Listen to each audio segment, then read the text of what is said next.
Selamat pagi teman-teman. Sungguh bersyukur ya kami dapat berkumpul kembali pada Jumat hari ini untuk melaksanakan ibadah online. Nah, sekarang sebelum memulai ibadah, mari kita bersama-sama bersatu dalam doa. Tuhan, terima kasih atas penyertaan-Mu sampai saat ini ya Tuhan. Sekarang kami akan memulai ibadah. Kiranya Engkau mempersiapkan hati kami, agar kami dapat bersungguh-sungguh memuji Engkau dan mendengarkan firman-Mu. Kami serahkan waktu ini hanya ke dalam tangan-Mu ya Tuhan. Dalam nama Tuhan Yesus kami berdoa. Amin. Teman-teman, mari kita sama-sama naikkan satu lagu pujian, serukan namanya.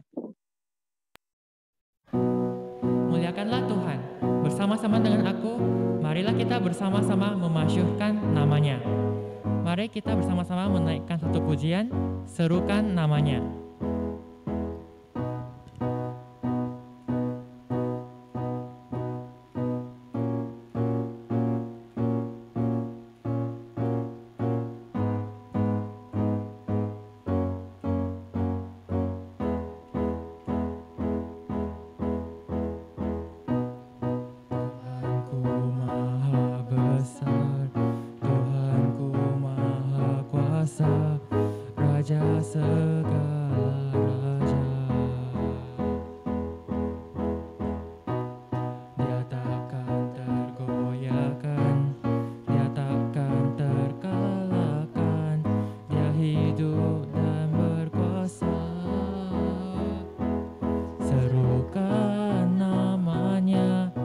Yesus Tuhan Raja, segala kuasa tunduk dalam namanya. Dia luar biasa, perkasa mulia. Yesus nama di atas segala nama. Tuhanku maha besar, Tuhanku maha kuasa, Raja segala raja. Dia takkan tergoyahkan, Dia takkan terkalahkan, Dia hidup dan berkuasa. Serukan namanya, Yesus Tuhan Raja, segala kuasa tunduk dalam namanya. Dia luar biasa, perkasa mulia. Yesus nama di atas segala nama. Serukan namanya, Yesus Raja, segala kuasa tunduk dalam namanya. Dia luar biasa, perkasa mulia. Yesus nama di atas segala nama. Yesus nama di atas segala nama.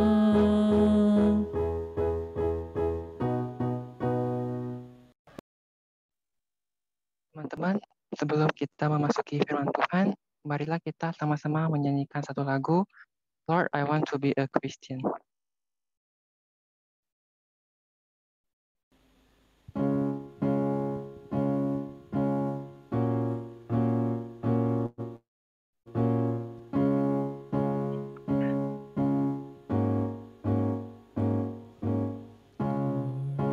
Be a Christian in my heart, in my heart. Lord, I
be more holy in my heart. Lord, I want to be like Jesus in my heart, in my heart. Lord, I want to be like Jesus in my heart. In my heart. In my heart, Lord, I want to be like Jesus in my heart.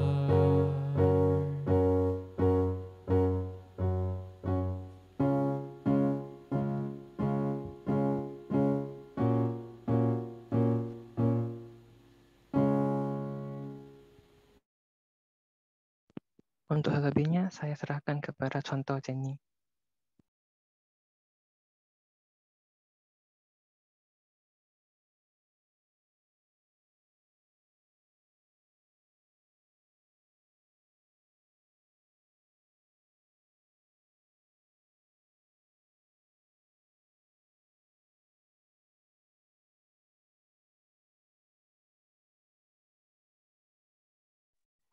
Oke, sorry. Ya, sorry ya, saya tadi unmute ya. Oke, nah teman-teman, selamat pagi semuanya. Ya, senang kita bisa sama-sama berkumpul di dalam ibadah persekutuan remaja hari ini. Kita akan hari ini membahas satu tema ya, tema yang tadi kita barusan nyanyikan tentang menjadi seorang Kristen. Nah, teman-teman kalau bicara tentang menjadi seorang Kristen, apa yang ada di dalam benak kalian ketika kalian mendengar menjadi seorang Kristen? Apa sih artinya menjadi seorang Kristen? Teman-teman ada yang mau memberi respon mungkin? Apa yang kalian coba? Kalau tidak memberi respon juga nggak apa-apa. Coba pikirkan saja ya, pikirkan dan jawab di dalam hati kalian masing-masing. Pada saat kalian contoh hari ini kalian ada di gereja, berarti artinya kalian hari ini adalah anak Tuhan. Ya, oh saya adalah orang Kristen ya. Nah, apa yang membuat kamu merasa dirimu itu adalah Kristen? Nah, apa sih artinya menjadi seorang Kristen? Apakah artinya saya punya status di KTP agamanya tertera Kristen? Apakah hanya sekedar untuk identitas KTP? Atau menjadi Kristen ya artinya saya percaya Yesus. Oke, so kalau percaya Yesus dan so what gitu loh ya kan? Apa gunanya? Terus apa faedahnya? Atau apa sih privilege-nya ketika saya menjadi seorang Kristen? Ketika saya percaya Yesus, apa sih yang menjadi spesial dari saya menjadi seorang Kristen? Terus atau ketika kita bilang menjadi seorang Kristen, apa yang dari pikiran kita? Oh, menjadi Kristen artinya sekarang saya sudah anak Tuhan. Oke, apa yang saya pahami ketika saya berkata saya anak Tuhan? Seperti apa pemahaman anak Tuhan yang saya pahami? Ya. Kemudian atau menjadi Kristen itu artinya ya saya sekarang sudah tidak lagi di bawah kuasa dosa. Sekarang saya itu sudah ada di dalam kuasa Tuhan, tidak lagi dikuasai oleh dosa. Atau menjadi Kristen artinya adalah saya nanti akan masuk surga. Atau menjadi Kristen itu artinya adalah apa lagi? Menjadi Kristen artinya saya sekarang sudah akan menaati perintah Tuhan. Oke, pertanyaan bagaimana cara kamu bisa menaati perintah Tuhan? Menjadi Kristen menaati perintah Tuhan. Loh, emang perintah Tuhan itu tentang apa sih? Sehingga saya itu jadi tertarik harus menaati firman Tuhan. Loh, berarti kalau ada perintah kan berarti ada sesuatu yang mengekang hidup saya kan? Lebih baik saya nggak usah jadi Kristen daripada susah-susah. Benar nggak? Kalau kita pikir ya di dalam menjadi Kristen itu kita sering sekali, jadi orang Kristen nggak boleh ini, nggak boleh itu, nggak boleh gini, nggak boleh gitu, nggak misalnya anak remaja, Kristen itu nggak boleh nyontek loh kalau sekolah, terus Kristen itu nggak boleh berbohong loh. Jadi kalau misalnya ada pelajaran yang kamu PR yang belum kamu kerjakan, kalau ditanyain guru, kamu udah kerjakan? Oh, padahal kamu belum, tapi kamu bilang udah, itu artinya berbohong. Jadi orang Kristen nggak boleh, gitu. Jadi ini kan membuat kita berpikir Coba teman-teman pernah pikir nggak, jadi Kristen malah makin repot ya daripada tidak jadi Kristen. Jadi Kristen itu malah jadi lebih banyak aturan, ya nggak? Jadi ngapain saya mau jadi Kristen kalau jadi Kristen itu malah lebih mengekang hidup saya? Nah, teman-teman pernah nggak kepikiran seperti itu? Pernah nggak mikir, kalau jadi Kristen membuat saya makin terkekang, terus kenapa saya harus jadi Kristen? Jadi apa sih artinya jadi Kristen? Kenapa sih saya memilih jadi Kristen? Pernahkah teman-teman memikirkan pertanyaan ini? Kenapa saya harus jadi Kristen? Hari ini kita akan sama-sama lihat ya, kenapa saya harus jadi Kristen dan apa sebabnya saya memilih menjadi Kristen ya. Nah, apa artinya saya menjadi seorang Kristen? Saya mau ajak teman-teman semua buka Alkitab masing-masing ya, karena saya nggak pakai PowerPoint. Saya mau teman-teman itu walaupun saya nggak bisa lihat wajah kalian ya, tapi kalau misalnya teman-teman tidak keberatan, saya sangat senang sekali bisa lihat wajah teman-teman daripada lihat sekedar nama Ken, ada Ras, ada Brian, Adril. Nah, jadi wajah-wajahnya saya nggak tahu seperti apa. Saya hanya tahu tulisannya, tapi kalau saya bisa lihat wajah kan lebih enak ya. Oke, kalau tidak keberatan, saya minta teman-teman boleh sambil nyalakan kamera. Terus buka Alkitab kalian. Mau Alkitab kalian dari handphone ataupun dari buku Bible. Sekarang teman-teman saya ajak kita semua sama-sama buka ya. Saya mau teman-teman tetap buka. Sambil saya baca ayatnya teman-teman perhatikan. Oke, coba sekarang lihat di Yohanes pasal 1. Ayat 12 dan 13. Oke, perhatikan Yohanes 1 ayat 12 sampai 13. Lihat ayat ini.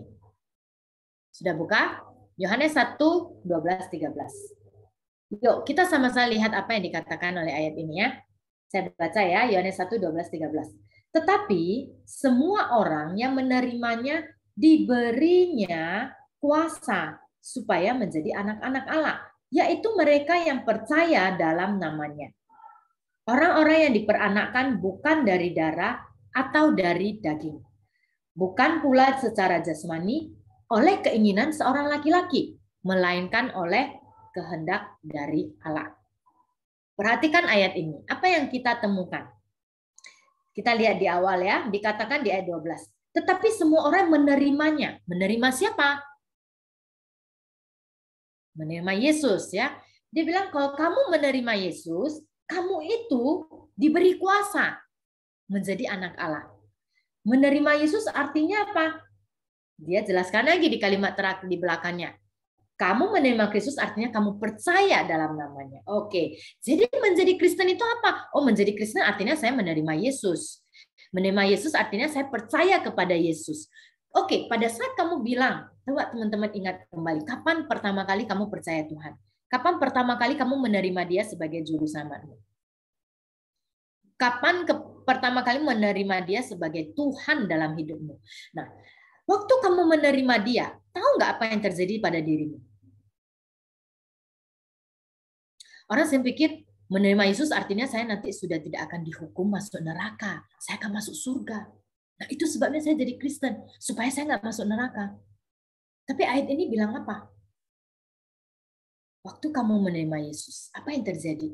Di sini nggak dijelaskan tentang ayat ini nggak serta-merta bicara tentang oh nanti kamu bebas dari neraka dan kamu masuk surga.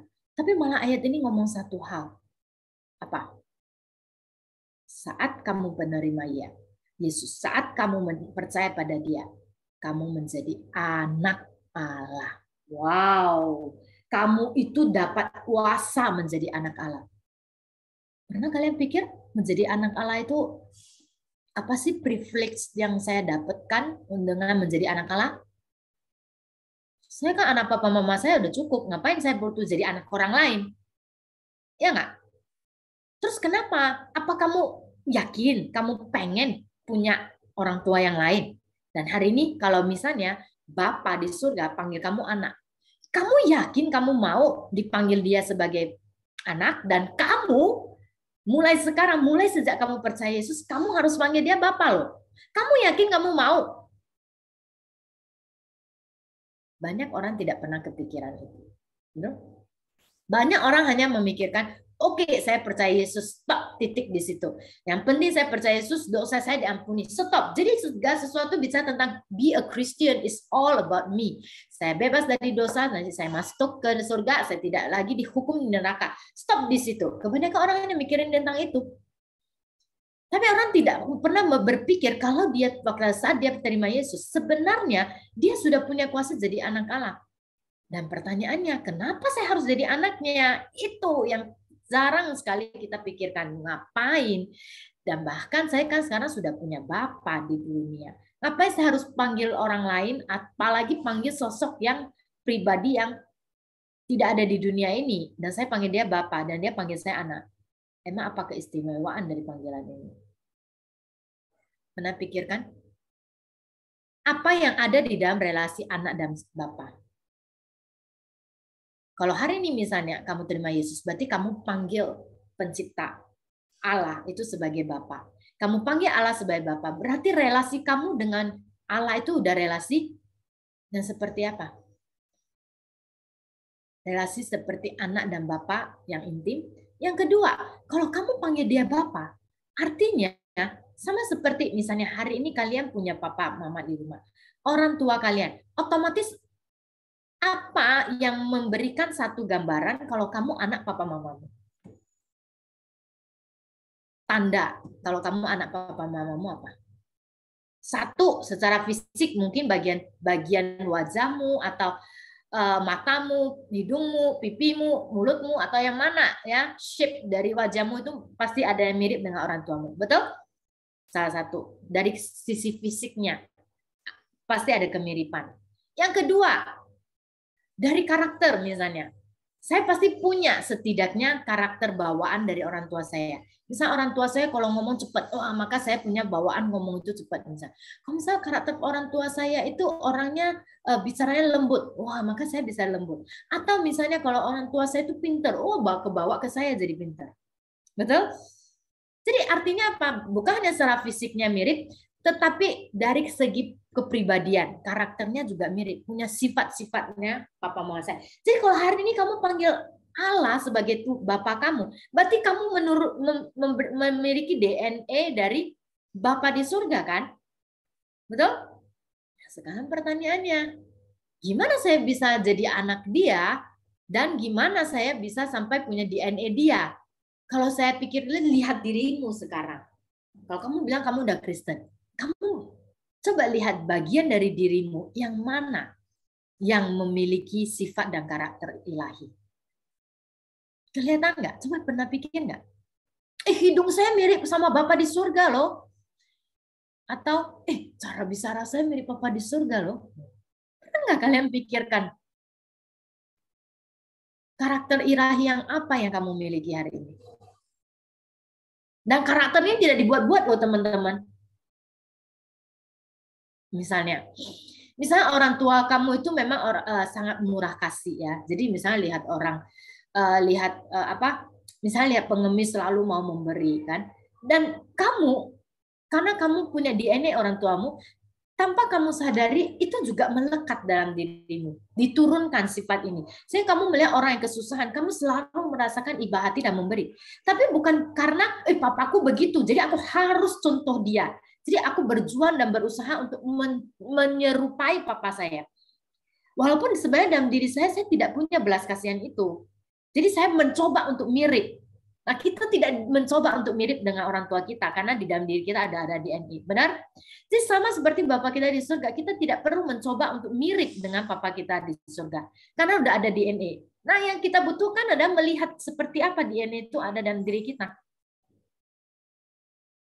Kalian melihat nggak DNA yang apa yang mencerminkan DNA yang dimiliki Bapak di surga dan kamu juga punya? Dan pertanyaannya adalah yang kedua, gimana ya saya kok bisa disebut sebagai anak Allah? Supaya saya punya DNA Allah. Nah, ini yang kita perlu tahu. Sehingga kalau secara logika, saya anak Bapak saya di surga, saya punya DNA, tapi bagaimana prosesnya sehingga saya punya DNA ini dan terlihat dalam diri saya? Nah, ini pentingnya. Lihat ayat 13 dia bilang ini. Orang-orang yang diperanakkan, maksudnya orang-orang yang diperanakkan dari Bapa, Yaitu misalnya saya di sana anaknya orang tua saya diperanakkan oleh papa mama saya. Tapi kalau saya sekarang anak Allah, berarti saya diperanakkan oleh Allah. Tapi ini diperanakkan bukan dari darah dan dari daging. Kalau saya anak papa mama saya diperanakkan dari darah. Darah untuk buat saya hidup kan, dan dari daging saya punya tubuh ini. Betul? Tapi sekarang kita bukan diperanakkan dengan cara begitu. Bukan juga diperanakkan lewat keinginan seorang laki-laki. Maksudnya persetubuhan antara laki-laki dan perempuan kan? Bukan. Jadi gimana saya bisa jadi anak dari Bapa di surga? Bagaimana itu terjadi? Dia bilang lewat Allah. Ya, ayat 13 bilang kamu diperanakkan melalui Allah. Hah? Gimana Allah bisa menghasilkan anak? Nah, ini pertanyaan kita. Dan Yohanes pasal 1 ini gantung di sini. Orang bertanya, gimana saya bisa jadi anak Allah dan diperanakkan oleh Allah tanpa melalui perkawinan atau persetubuhan dari laki-laki dan perempuan. Allah kita tahu tidak adalah pribadi yang bukan manusia, dia ada sosok pribadi yang adalah roh. Nah, jadi gimana? Pertanyaan seperti ini muncul pada saat cerita satu malam. Ada seorang yang sangat pintar. Dia pintar teologi, dia pintar doktrin, dia pintar semua tentang isi Alkitab. Isi firman Tuhan. Dan satu hari dia malam-malam dia datang dan ketok-ketok pintu, dia cari dan ketemu dengan satu sosok yang pada waktu itu sangat terkenal sekali. Ya, sosok ini sangat terkenal karena dia itu mulai jadi booming tiba-tiba di kota itu karena dia melakukan banyak hal yang spektakuler sehingga membuat orang ini, yang orang pintar teologi ini, sangat terkagum-kagum, pengen tahu apa sih rahasia di balik orang ini begitu spektakuler, melakukan hal-hal yang spektakuler. Nah, hal apa yang dilakukan oleh orang yang spektakuler ini? Ternyata dia melakukan banyak mujizat. Ya, dan dia melakukan banyak mujizat membuat orang ini ya saya sebutlah dia sebagai seorang ahli teologi ya, mungkin dia udah profesor ya, jadi dia itu profesor teologi ini sangat tertarik sekali untuk tahu apa di balik kehebatan dari orang ini yang tiba-tiba jadi spektakuler di kota. Dan siapa dia? Mungkin tahu ini cerita siapa? Ceritanya di Yohanes pasal 3. Coba lihat teman-teman, cerita apa itu? Yohanes pasal 3 itu cerita tentang apa? Tentang ayat 1 Nikodemus dan Yesus. Ya, saya yakin teman-teman tahu siapa Nikodemus. Jadi waktu itu Nikodemus malam-malam dia datang ketemu Yesus. Lihat di awal, coba teman-teman buka Yohanes pasal 3. Di sana saya baca dari ayat 1 ya, teman-teman perhatikan ceritanya. Lihat Alkitab kalian. Ada seorang Farisi bernama Nikodemus. Oke, dia pemimpin agama. Jadi pemimpin agama Yahudi, nggak ada orang yang sembarang bisa jadi pemimpin agama kalau dia bukan tahu firman Tuhan banget ya. Dia sangat tahu firman. Jadi dia itu pemimpin agama Yahudi loh, seorang leader loh. Berarti dia itu seorang yang sangat paham sekali dengan hukum Taurat. Jadi waktu itu malam-malam dia datang kepada Yesus dan berkata, dia bilang, Rabi, kami tahu loh kalau engkau itu datang sebagai guru. Lihat, kami tahu, dia tahu Yesus itu datang sebagai apa? Guru yang diutus oleh Allah. Jadi menjadi guru. Si Nikodemus juga guru, pemimpin agama Yahudi kan, berarti sosok guru juga. Tapi dia juga melihat ini Yesus yang muncul juga sosok guru dan dia ngaku kalau dia diutus Allah. Nikodemus ngaku kalau Yesus diutus Allah. Kenapa? Karena nggak ada seorang pun yang bisa mengadakan tanda-tanda yang kamu adakan. Jadi ada banyak tanda, mujizat, tanda-tanda yang diadakan oleh Yesus yang membuat Nikodemus sangat penasaran terhadap sosok Yesus ini. Kok bisa ya dia melakukan tanda-tanda ini? Tapi dia ngaku juga, saya percaya kalau kamu bisa melakukan tanda ini karena ada Allah menyertai kamu. Jadi Nikodemus pengen tahu lebih mengenal tentang Yesus. Ya, karena dia melihat Yesus itu sosok guru yang hebat. Oke? Nah, maka apa jawab Yesus? Yesus luar biasa. Dia nggak balas sama sekali. Dia nggak memberikan jawaban untuk pernyataan. Ya, Nikodemus tidak bertanya, tapi Nikodemus hanya memberi sebuah pernyataan. Ngerti ya? Pernyataan bedanya dengan pertanyaan. Jadi Nikodemus hanya kasih pernyataan, terus Yesus nggak merespon sama sekali pernyataannya loh. Lucu nggak? Lihat ya ayat 3. Yesus bilang apa? Yesus nggak bilang, terima kasih Nikodemus, kamu sudah mengakui aku sebagai sosok yang diutus Tuhan. Kamu ngaku kalau aku disertai oleh Tuhan. Dia enggak. Yesus nggak merespon sama sekali. Tapi Yesus malah bilang gini, aku ngomong ya sama kamu ya. Sesungguhnya kalau seorang tidak dilahirkan kembali, ya tidak bisa melihat kerajaan Allah. Oh, jadi Nikodemus kaget. Maksudnya apa? Aku lagi ngomongin A, tapi Yesus ngomongin B. Terus Yesus bilang apa? Kalau seseorang tidak dilahirkan kembali, dia tidak melihat kerajaan Allah. Lahirkan kembali. Seorang ahli agama yang pintar dibingungkan oleh sebuah pernyataan dari sosok burung ini, yaitu Yesus. Apa sih maksudnya selama ini aku mengenal agama dengan cukup baik, aku pemimpin, aku nggak pernah dengar tentang dilahirkan kembali. Maksudmu apa? Maksudmu apakah bagaimana mungkin seorang dilahirkan kalau ia sudah tua? Aku loh udah tua, gimana aku bisa lahir kembali kan? Nah itu jadi pertanyaan Nikodemus. Dapatkah ia masuk lagi ke rahim ibunya dan dilahirkan kembali? Itu pertanyaan Nikodemus.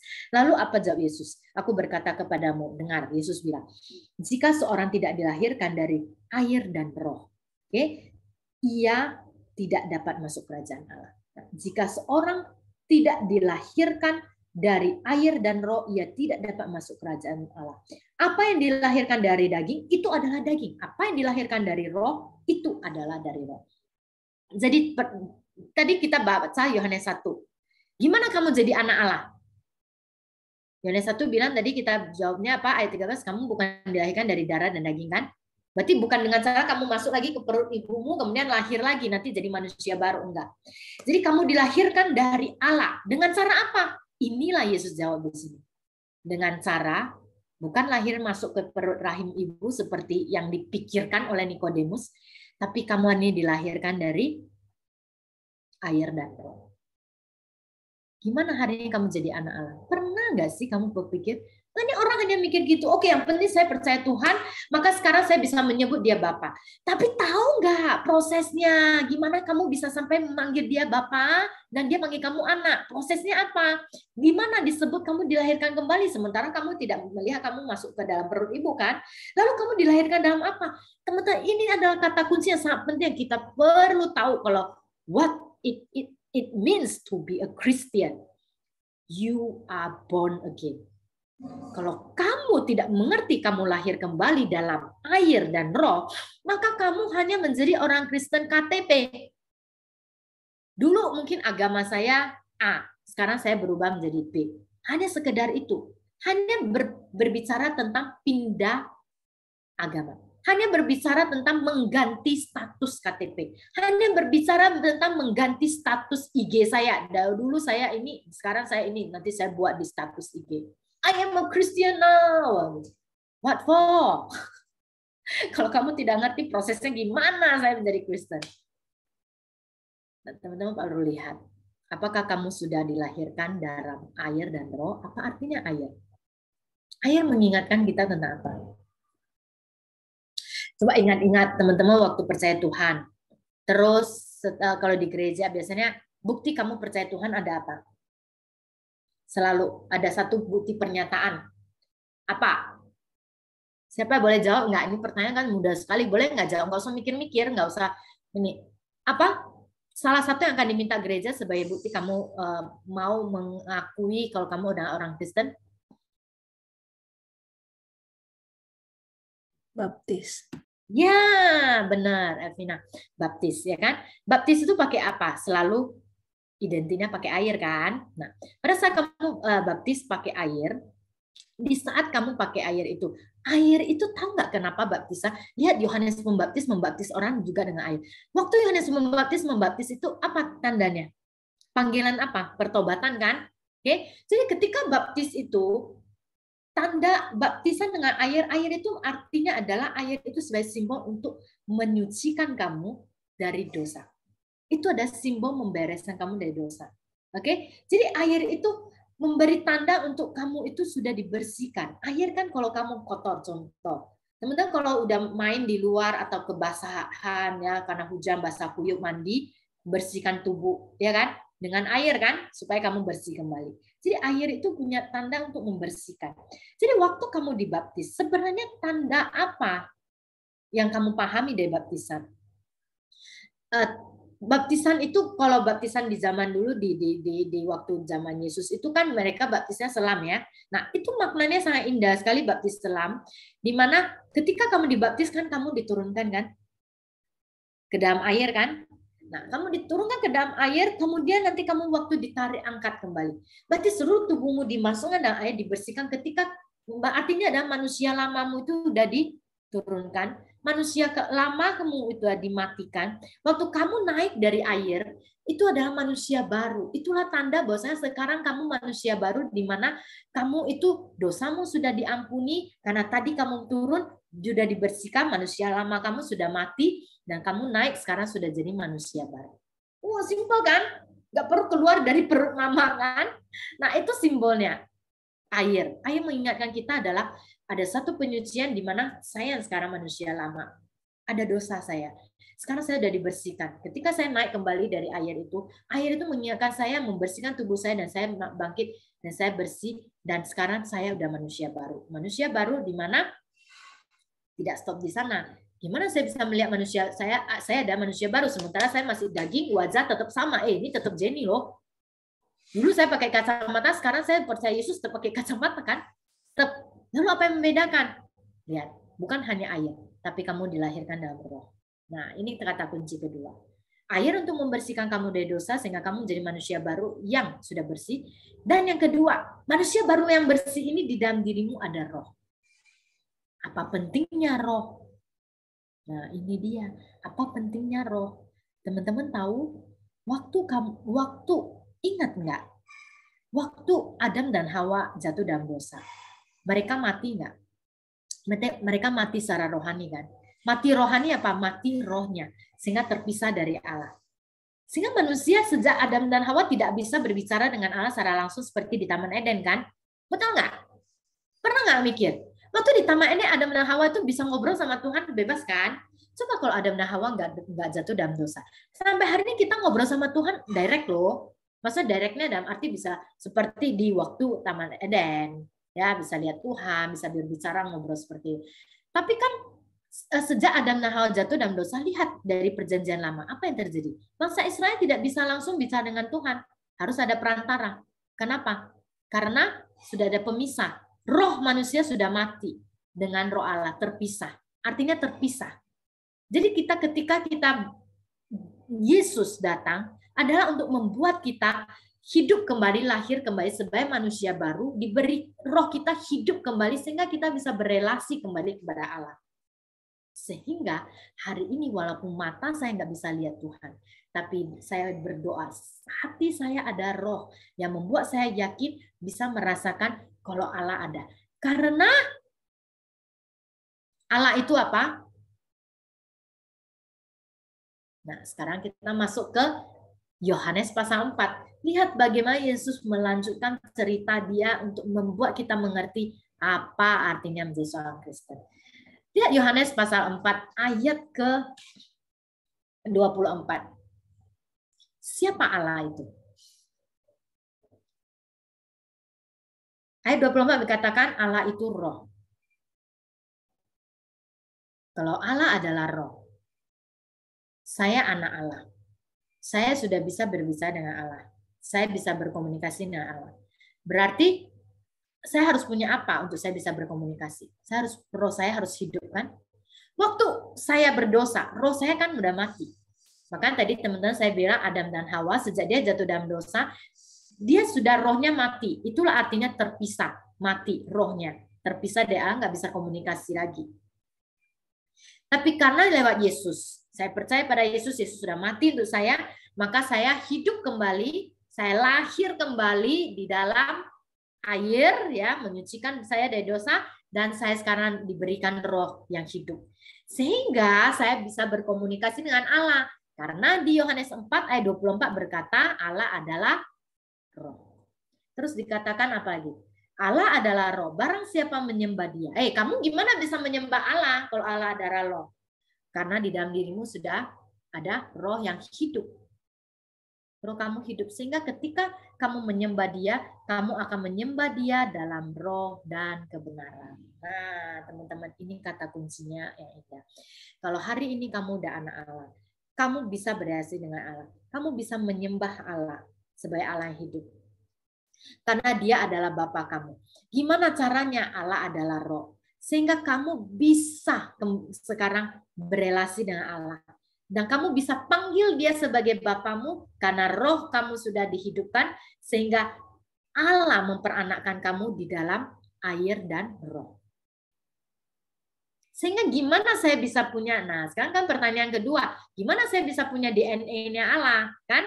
Tadi pertanyaan saya itu kan, kalau saya sekarang sudah paham gimana cara saya jadi anak Allah, yaitu saya dilahir barukan lewat air, itu tanda saya dibersihkan dari dosa dan jadi manusia baru, saya dikasih roh yang hidup dan di saya. Sehingga sekarang saya bisa berinteraksi dengan Tuhan. Sehingga saya bisa berelasi dengan Allah yang adalah roh. Sehingga saya juga bisa menyembah dia. Tapi sekarang indahnya lagi di Yohanes 4 ayat 24 dikatakan waktu kamu bisa berelasi menyembah Allah itu berelasi kan. Oke. Kalau hari kamu bisa berelasi dengan Allah, menyembah Allah di dalam apa? Di dalam roh loh dan kebenaran. Gimana maksudnya? Nah, gimana saya bisa berrelasi dengan Allah dalam roh dan kebenaran? Dalam roh, terus saya bisa dalam kebenaran. Nah, teman-teman, kata kuncinya gini. Hari ini gimana saya bisa punya DNA Allah? Saya tidak perlu buat-buat. Contoh, banyak anak Tuhan begini. Oh, Tuhan suruh kita tidak boleh berbohong. Ya, saya harus berjuang untuk saya tidak berbohong. Tapi karena dihadapkan dengan situasi di mana saya susah, saya akhirnya jadi berbohong. Kan? Tapi saya mau punya menjadi seperti Yesus, kan saya murid Yesus, kan saya bilang ini, kan saya murid Yesus, berarti saya harus punya sifat-sifat dan karakter Yesus dong. Jadi saya harus berjuang untuk menyerupai Yesus misalnya. Oh, Yesus itu selama hidup dia bagi-bagi banget, pagi-pagi banget dia udah berdoa. Oh, saya harus punya seperti sifat Yesus, pagi-pagi lah saya usahakan bangun pagi untuk berdoa dan saat teduh. Tapi sering karena saya merasa diri saya gagal, kan? Terus apa yang terjadi? Kok susah ya menyerupai Yesus? Jawabannya simpel. Karena kamu menyerupai Yesus, kamu berusaha dengan kedagingan kamu. Sementara ingat, kamu anak Tuhan, di dalam kamu sudah ada roh. Jadi yang membuat kamu bisa menyerupai Yesus itu kenapa? Di dalam dirimu ada DNA. Seperti apa DNA itu? Nah, seperti ini. Allah menghidupkan kembali kita di dalam roh. Sehingga roh kita bisa berkomunikasi dengan Allah yang adalah roh, ya. Roh kita bisa berkomunikasi dengan Allah yang adalah roh. Dan Yesus waktu dia mau naik ke surga, dia janjikan apa buat murid-murid dan untuk kita? Dia bilang, nanti saya akan naik ke surga, tapi akan ada pengganti saya yang akan datang, yang akan saya berikan kepada kalian. Apa? Tahu? Pentakosta itu apa tandanya?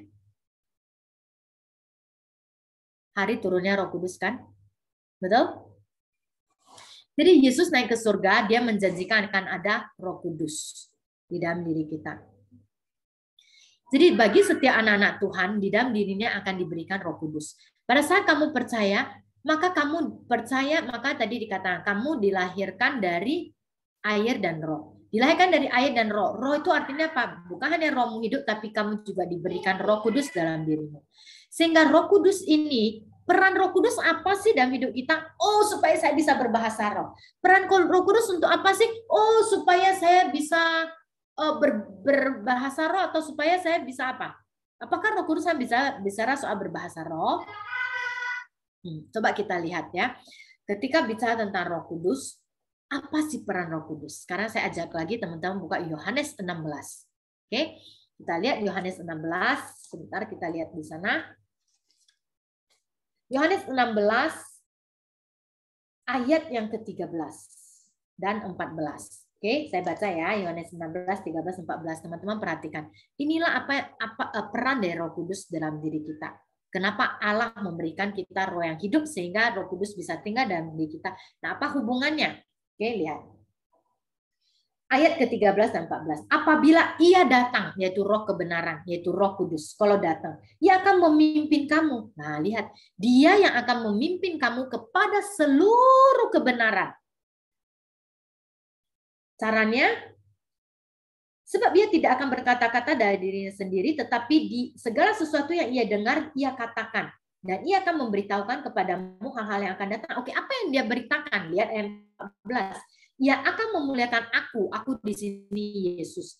yaitu di sini katakan, ia Roh Kudus akan memberitakan kepadamu apa yang Roh Kudus terima daripadaku, yaitu Yesus. Jadi apa peran Roh Kudus dari ayat ini? Teman-teman lihat kata-kata dari 13-14. Roh kebenaran itu datang, dia akan memimpin kamu dalam seluruh kebenaran. Sehingga tadi waktu kita baca Yohanes 4 ayat 24, Allah adalah roh, barang siapa menyembah dia, maka pasti bisa menyembah dia dalam roh dan kebenaran. Kamu pasti bisa menyembah dia dalam kebenaran. Gimana saya bisa menyembah Allah dalam kebenaran? Apakah saya berjuang sendiri untuk benar dulu baru datang kepada Allah? Enggak seperti itu. Tapi karena di dalam diri saya sudah ada Roh Kudus. Dan peran Roh Kudus ini apa? Yang akan memimpin saya. Jadi saya nggak perlu memimpin diri saya sendiri pada kebenaran. Saya nggak, karena saya sekarang sudah manusia baru. Saya tidak perlu lagi menggunakan kedagingan saya untuk berjuang menjadi kudus, berjuang untuk menjadi suci, berjuang untuk supaya mulut saya tidak melakukan dosa, saya tidak melakukan dosa. Bukan usaha saya. Tetapi karena sekarang saya manusia baru, dalam diri saya ada Roh Kudus, apa yang Roh Kudus lakukan? Dia yang terus setiap hari mengarahkan, Jenny, ini loh cara kamu hidup menjadi seorang Kristen. Apa yang dilakukan Roh Kudus? Roh Kudus akan terus berbicara kepada roh saya di hati saya. Bahwa apa yang Roh Kudus dengar dari Yesus, yang Yesus ingin saya lakukan supaya saya punya menjadi murid yang menyerupai Yesus. Roh Kudus yang terus akan berkata-kata pada saya. Sehingga saya akhirnya bisa menyembah Allah dalam kebenaran. Jadi caranya bagaimana saya menyembah Allah dalam kebenaran? Karena Roh Kudus yang terus mengarahkan saya, mengarah ini loh kebenaran. Jen, jalani ini. Jalan ke jalan A, jangan ke B. Tapi kadangkala kita bisa bergumul, saya mau ke B. Saya mau ke B, itu adalah kedagingan kita yang sedang berbicara. Tapi Roh Kudus akan terus bilang, Jenny, ayo ke A, jalan lewat jalan A, jangan ke B. Dan disitulah proses hidup kita menjadi seorang Kristen, di mana kita belajar untuk bagaimana mau dituntun oleh Roh Kudus, sehingga kita bisa mengerti bagaimana menyembah Allah dan kebenaran. Jadi setiap kali menjadi seorang Kristen, maka Yesus bilang, barang siapa mau mengikut aku, ia harus memikul salib, ia harus menyangkal diri. Mikul salib, menyangkal diri di sini apa? Yaitu belajar melepaskan kedagingan saya yang suka memilih jalan B. Waktu Roh Kudus bilang jalan A ya, karena kedagingan kita B. Jadi disitulah belajar kita untuk mau memikul salib, menanggalkan keinginan daging saya untuk mau jalan-jalan B. Oke, ini contoh misalnya sederhana. Karena misalnya untuk hal-hal misalnya contoh kalian pulang sekolah atau kalian habis studi online ya, sekarang masih online. Nah, misalnya teman-teman habis online, terus siang-siang teman-teman udah lapar banget mungkin karena tadi seharian pelajarannya terlalu rumit, terus guru-guru berikan PR yang terlalu banyak. Jadi udah mumet, terus mikirinnya adalah kesel banyak PR, terus pengennya, semoga sih mama nanti masaknya enak nih. Kalau enggak aku bisa marah-marah kan gitu kan. Nah, dalam hati. Jadi pas misalnya kalian lihat mama kalian cuma masaknya cuma tempe digoreng, habis itu sama sayur daun ubi gitu doang. Itu bukan makanan yang kalian inginkan. Terus pada saat kalian udah lihat apa yang terjadi, emosi kan, ya kedagingan kita meledak, jadi ada kemarahan yang udah tersimpan di dalam pikiran, mau dilimpahkan keluar, mau diomelin keluar. Jadi waktu kalian bergumul untuk mau marah itu, tapi hari ini kalian anak Tuhan. Di dalam diri kalian, bagaimana saya supaya bisa ada dalam kebenaran? Nah, Roh Kudus akan berbicara kan dalam diri kalian. Jen, nggak apa-apa, walaupun ini, ayo kamu belajar jangan marah. Nikmati saja apa yang ada, belajar untuk belajar syukur. Roh Kudus akan mengarahkan kamu kebenaran. Tapi pada saat Roh Kudus mengarahkan kamu pada kebenaran itu adalah proses di mana kamu akan merasa ada peperangan rohani. Peperangan antara dagingmu mau marah, tapi di satu sisi kamu mau nurut apa kata Roh. Nah, disitulah proses kita belajar menjadi murid Kristus yang menyangkal diri setiap hari, memikul salib setiap hari. Sehingga akhirnya kita tahu mengerti bagaimana kita bisa ada dalam kebenaran karena Roh Kudus setiap hari menuntun kita dalam kebenaran. Jadi apa artinya menjadi seorang Kristen? Menjadi seorang Kristen tidak hanya bicara soal saya percaya Tuhan, stop, enough. Gimana saya menjadi murid Kristus? Saya berusaha untuk mempraktekkan semua perintah dalam Alkitab, enough. Tidak. Tidak seperti itu. Karena seringkali kalau kamu bilang saya mencoba mempraktekkan, oke, saya menjadi orang Kristen mempraktekkan menjadi seorang Kristen. Setiap hari saya saat teduh, setiap minggu saya ikut ibadah online. Saya sudah Kristen. Tunggu dulu. Kamu dengar apa? Setiap kali kamu saat teduh, setiap kali kamu ikut ibadah. Bukan seperti itu membangun relasi. Bukan sekedar baca Alkitab. Banyak orang, boleh saya bilang saya baca Alkitab terus saya sebut saya Kristen. Tapi hari ini firman Tuhan tidak bilang gitu. Firman Tuhan bilang, bahwa kamu seorang Kristen adalah kamu menerima Yesus, kamu jadi anak Allah. Artinya kamu bisa berelasi dengan dia karena roh kamu udah hidup. Allah adalah roh, kamu bisa berelasi dia dalam roh dan kebenaran. Yang kedua, kamu punya DNA dia. Kenapa? Karena Allah menaruhkan roh kudusnya dalam diri kamu, sehingga roh kebenaran itu yang memimpin kamu terus di dalam kebenaran. Sehingga kamu belajar pelan-pelan, kok DNA Allah itu pelan-pelan terlihat dalam dirimu. DNA-nya Allah, karakter sifat ilahi. Pelan-pelan itu kamu di-shape. Jadi bukan terjadinya dalam sekejap mata ya. Hari ini saya percaya, besok berubah menjadi kayak robot, menjadi manusia baru. Enggak. Kehidupan kekristenan itu sebuah proses yang bertumbuh, organik. Tidak berupa mie instan. Sekarang masak 3 menit langsung jadi. Ya. Itu semua proses, itu sebab Yesus bilang, setiap hari pikul sangkal diri. Ada proses untuk kita pelan-pelan melihat. Hari saya jadi anak Tuhan, karakter DNA-nya Allah pelan-pelan saya lihat muncul. Dan bukan saya mengusahakan, saya melihat betul-betul Roh Kudus setiap hari mengarahkan saya. Saat daging saya bilang saya nggak mau nurut apa kata Roh, saya melihat Roh semakin terus bekerja dalam diri saya, sehingga akhirnya saya belajar menundukkan diri saya pada pimpinan Roh Kudus. Itulah artinya menjadi seorang Kristen. Sehingga waktu saya baca Alkitab, saya juga tahu gimana saya bisa mengerti firman Tuhan. Tadi Yohanes 16 bilang apa? Roh Kudus yang akan mengarahkan kamu, kasih tahu kamu apa yang Yesus mau katakan padamu. Sehingga waktu kamu baca Alkitab, Alkitab ini adalah cerita untuk Yohanes, kisah dari 2000 tahun lalu. Tapi ini menjadi firman yang hidup dalam diri saya, karena Roh Kudus yang akan menerjemahkan kepada saya apa Yesus mau katakan pada saya. Jadi seperti itu teman-teman, menjadi seorang Kristen. Menjadi seorang Kristen bukan lagi bicara saya pindah agama sekedar segitu, saya percaya Tuhan, saya masuk surga, stop. Ingat, di surga nanti kamu ketemu Yesus Tuhan. Kalau kamu hari ini tidak mengerti jadi anak Tuhan, punya DNA dia, kamu masuk ke surga, kamu punya DNA sendiri, tidak mungkin kamu bisa masuk surga. Oke? Jadi teman-teman, kalau hari ini kita bicara tentang what is the meaning of being a Christian, perhatikan kembali dirimu. Kalau kamu bilang kamu udah percaya Tuhan, satu, apakah kamu sudah melihat bagaimana kamu lahir baru di dalam air dan roh? Apakah kamu sudah melihat bagaimana kamu bisa belajar dimampukan menyembah Allah dalam roh dan kebenaran, di mana kamu merasa hidupmu diarahkan terus kepada kebenaran sehingga kamu datang pada Allah di dalam kebenaran karena ada Roh Kudus, dan kamu melihat DNA Allah terus dihidupkan dalam dirimu. Ya, teman-teman, biar melihat firman Tuhan hari ini, ya, firman Tuhan ini, ayat-ayat firman Tuhan ini yang berbicara pada kalian untuk membuat kalian merenungkan kembali. Sungguhkah saya adalah seorang Kristen? Sungguhkah di dalam diri saya melihat Roh Kudus yang sudah bekerja dan terus memimpin saya dalam roh dan kebenaran sehingga saya menyembah Allah. Hari ini saya bisa panggil Allah karena memang saya anak Dia, karena saya sudah melihat dalam diri saya ada DNA-nya. Oke, amin. Kita berdoa ya. Bapak di dalam surga, terima kasih untuk kesempatan yang Tuhan berikan buat kami, untuk firman Tuhan yang telah Tuhan nyatakan. Tuhan bekerja terus dalam diri anak-anak ini, supaya mereka semakin mengerti, melihat apa artinya menjadi seorang Kristen. Dalam nama Yesus kami berdoa. Amin. Ya, terima kasih banyak Contoh Zeniwu untuk khotbahnya hari ini. Nah, teman-teman, untuk warta hari ini, untuk teman-teman yang belum ambil tanaman, jangan lupa bisa ambil dari tanggal 2 sampai 16 Januari di gereja. Terus, sepertinya hari ini ada teman-teman baru ya. Boleh ada yang mau mengaku diri atau mau saya tunjuk? Ya, tadi Contoh ini kabarin ada teman-teman baru yang join hari ini, Leticia dan Fania. Ya.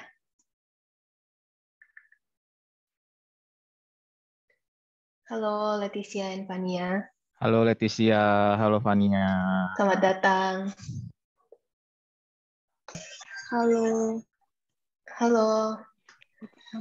Kalau nggak keberatan, boleh dibuka kameranya, biar kita bisa lebih gampang kenalannya.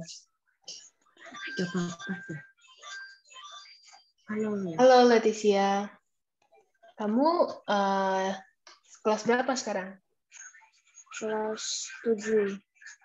Oke. Terus sekolahnya di? Metodis Tua.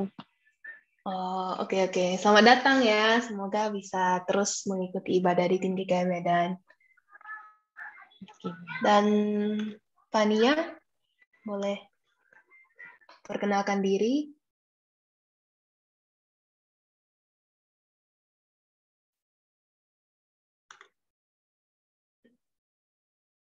Fania itu temannya Leticia atau bukan ya?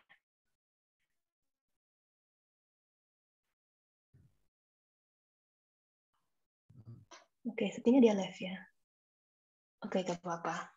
Nah, teman-teman jangan leave dulu karena kita hari ini akan main games. Yeay. Oke, Eleora boleh menjelaskan sedikit gamesnya?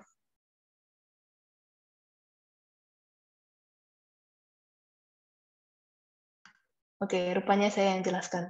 Oke. Jadi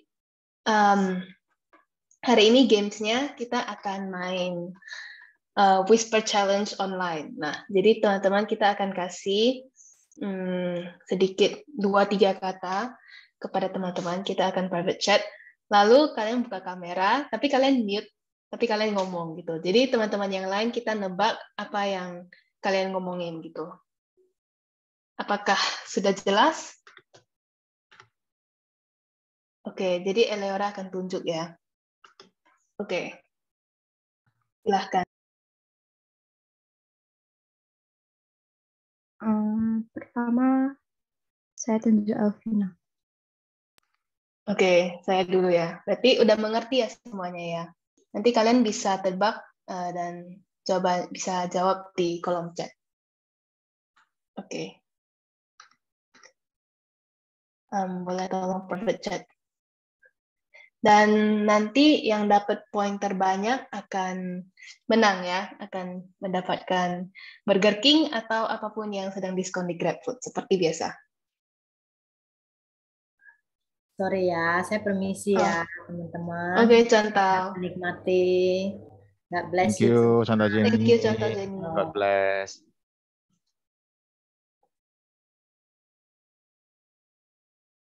Oke, saya mulai ya.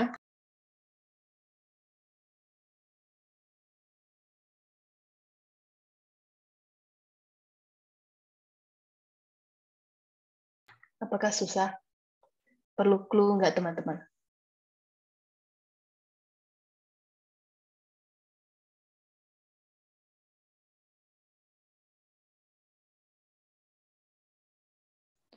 Berapa kata?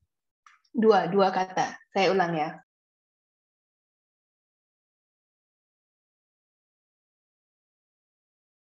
Oke, Angelin dan Adrian sudah coba untuk jawab, tapi salah. Sekali lagi ya.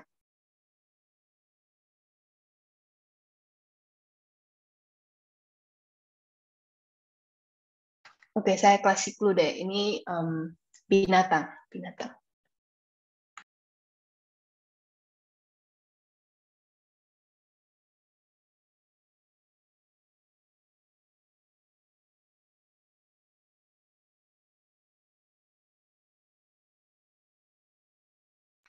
Gimana nih, teman-teman?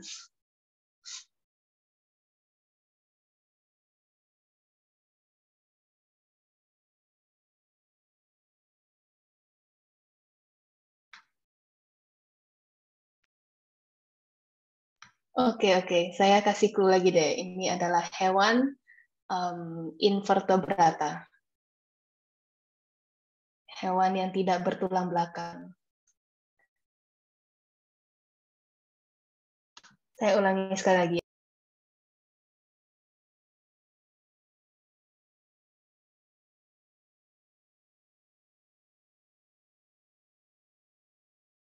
Ya, betul sekali, Ko Edwin. Betul, cacing. Jadi, jawabannya itu cacing tanah ya. Saya tadi ngomong cacing tanah sendirian.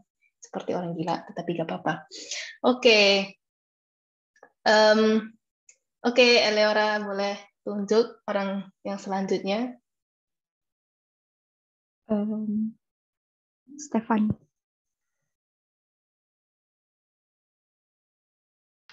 Stefani, kalau tidak berkeberatan, boleh buka videonya. Atau enggak kita apa aja deh, kita main yang teman-teman yang udah buka video deh ya. Kalau Angeline bisa? Oke.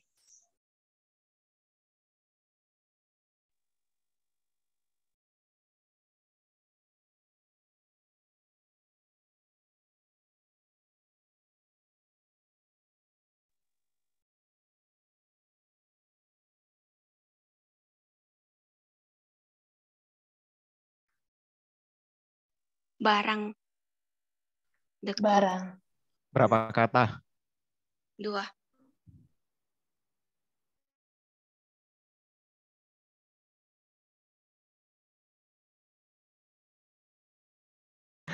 Aku kayaknya tahu deh, tapi yang lain lah yang lain coba.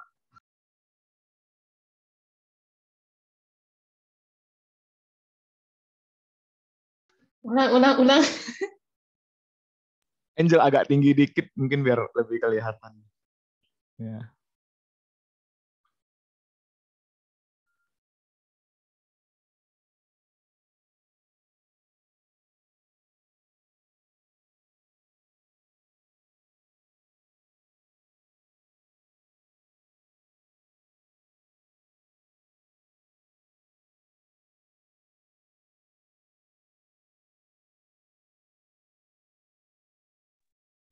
Untuk teman-teman yang mau menjawab, bisa langsung ke everyone aja ya, gak usah private chat.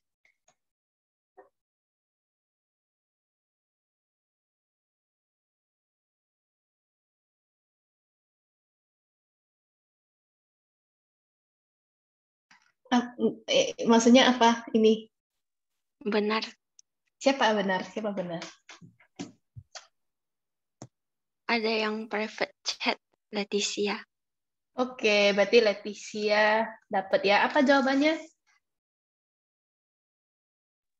Buku bekas. Oh, oke. Berarti tadi Adriel juga ada private chat ke aku. Jadi kalian masing-masing 1 poin ya, buku bekas. Oke. Next.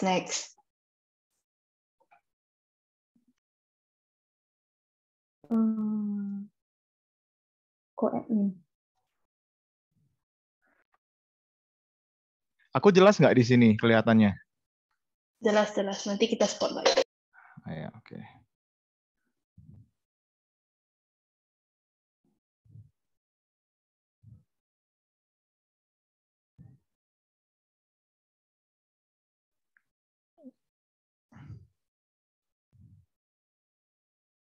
Dua kata ya.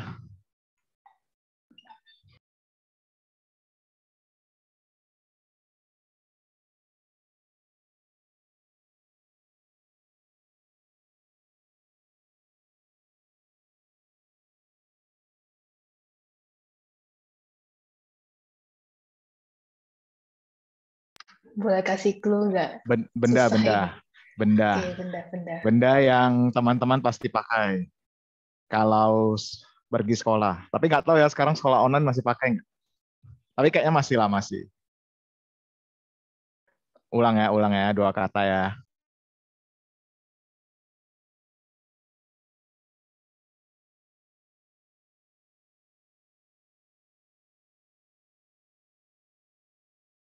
Ya, Eliora benar. Congrats, tinta pulpen. Eleora yang buat soal. Sorry. Aduh, aku lihat kirain ini. Aduh, sorry. Eliora yang kasih soal ya, sorry. Iya deh.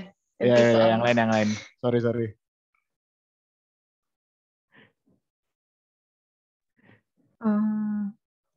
Adriel. Oh, ganti orang. Oke, gak apa-apa.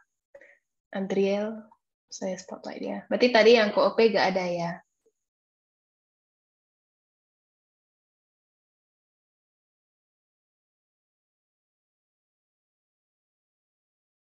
Boleh turunkan kameranya sedikit?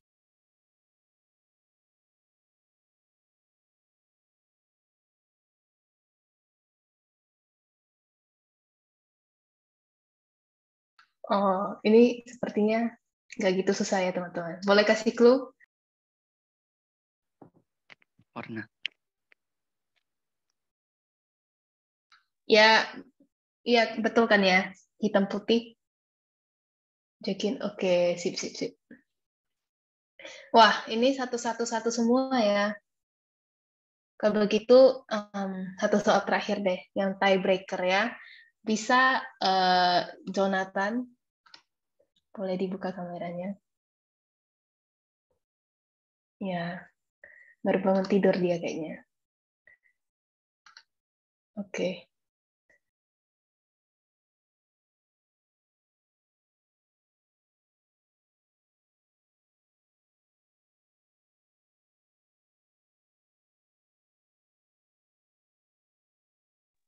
Dua kata barang.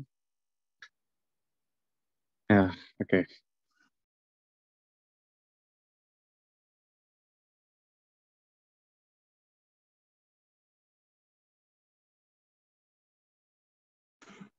Ya, Steven benar.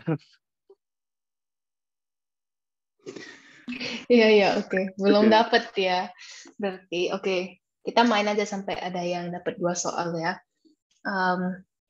Kalau gitu, Joshua bisa?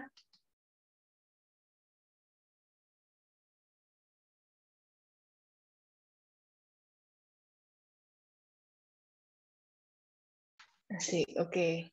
Silahkan, Eleora.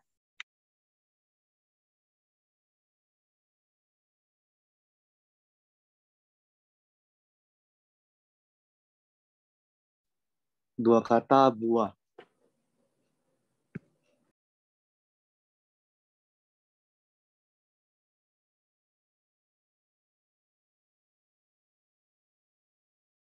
Oh ya, Udah betul benar ya itu. kan. Oke, sip, sip, sip. Berarti yang menang tadi Angelin dan Adrian udah pernah dapet gak ya poinnya? Atau belum?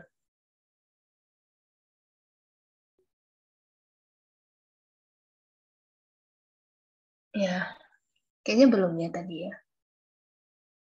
Ya udah gak apa-apa, kita lanjut aja. Kita main next. Bisa co-op lagi soalnya tadi nggak dapet, ya kan? Oke, oke. Sorry yang tadi ya. Gak apa-apa, gak apa-apa.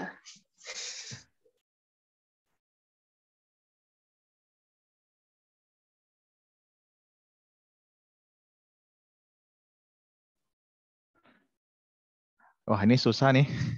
Ini apa ya kategorinya ya? Kategorinya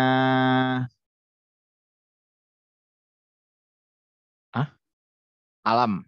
Ya, kategorinya alam ya. Berhubungan dengan tumbuhan, pohon. Oke, 2 kata ya. Katanya mirip, ya mirip lah katanya ya. Oke, itu clue-nya ya.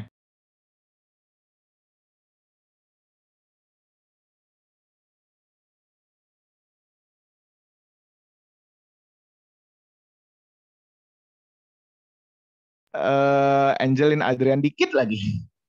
Mirip, katanya mirip, tapi bukan sama. Oh ya, benar. Jolin benar. Wis, mantap, mantap. Oke, belum dapat lagi ya. Berarti kita next aja. Leticia bersedia untuk menjadi. Oke ya. Bentar saya. Soalnya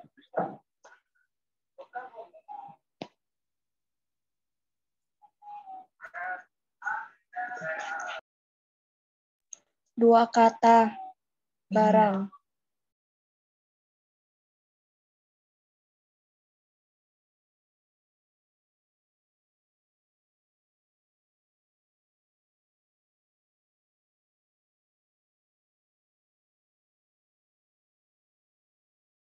Aduh, kalau itu pensil kayu jawabannya. Bukan. Salah. Oke. Lagi.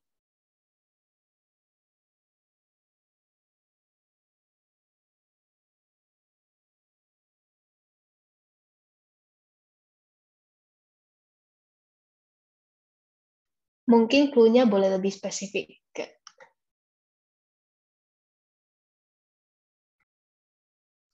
Kayunya udah bener. Oke. Berarti kayunya udah benar ya. Berarti oke.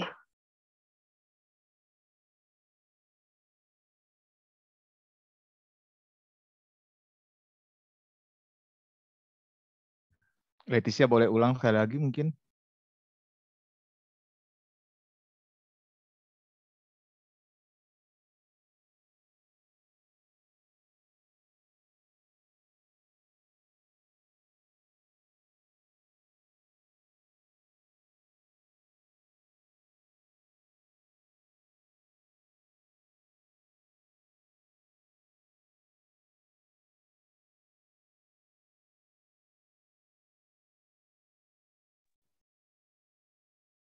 Susah kali ini.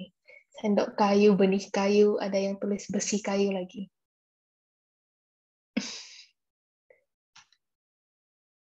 Kalau gitu kita ganti soal aja deh, Elera, biar yang lebih gampang. Jawabannya apa? Meja kayu. Oke. Oke.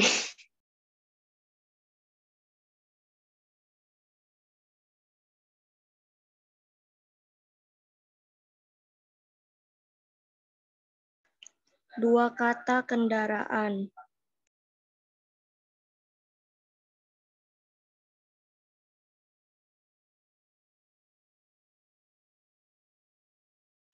Ya, sebenarnya ini lebih gampang ya, betul ya. Sepeda motor ya. Oke. Berarti tadi yang pertama Angelin dan Adrian ya. Oke, berarti kita sudah mendapatkan pemenang kita. Bukan Jonathan lagi kali ini, tetapi Angelin dan Adrian. Berarti nanti Mari kita- bikinnya bagi 2 dong. Iya.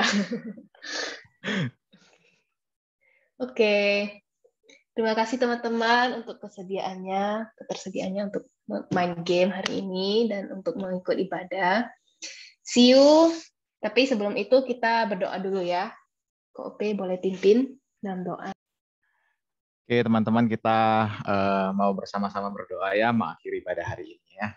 Terpujilah Engkau Tuhan yang sudah memberikan kami kesempatan Tuhan untuk boleh beribadah hari ini. Kami mengucap syukur Tuhan untuk kebaikan-Mu, kasih anugerah-Mu yang sudah Tuhan curahkan kepada kami. Dan tolonglah kami ya Tuhan, dalam hari-hari kami hidup sebagai anak-anak-Mu ya Tuhan. Kami bersyukur untuk status baru yang Tuhan berikan bagi kami dalam Kristus. Dan biarlah kami pun boleh terus menghidupi status kami sebagai anak-anak Allah. Kami boleh hidup di dalam Engkau ya Tuhan, dan terus membangun relasi dengan Engkau di dalam hidup kami.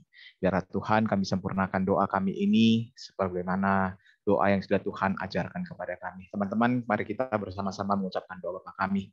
Bapa kami yang di surga, dikuduskanlah nama-Mu, datanglah kerajaan-Mu, jadilah kehendak-Mu di bumi seperti di surga. Berikanlah kami pada hari ini makanan kami yang secukupnya, dan ampunilah kami kesalahan kami, seperti kami juga mengampuni orang yang bersalah kepada kami. Janganlah bawa kami ke dalam pencobaan, tapi lepaskanlah kami daripada yang jahat. Karena Engkau-lah punya kerajaan dan kuasa dan kemuliaan sampai selama-lamanya. Teman-teman, biarlah damai sejahtera daripada Allah Bapa di surga, kasih daripada Yesus Kristus, dan persekutuan dengan Roh Kudus beserta dengan Engkau sekalian mulai hari ini sampai selama-lamanya. Amin. Terima kasih Kak Ope. Dan terima kasih teman-teman. Jangan lupa untuk mengikuti lagi persekutuan remaja minggu depan dan 2 minggu lagi di Zoom. Oke, bye-bye. Boleh Bye-bye semuanya.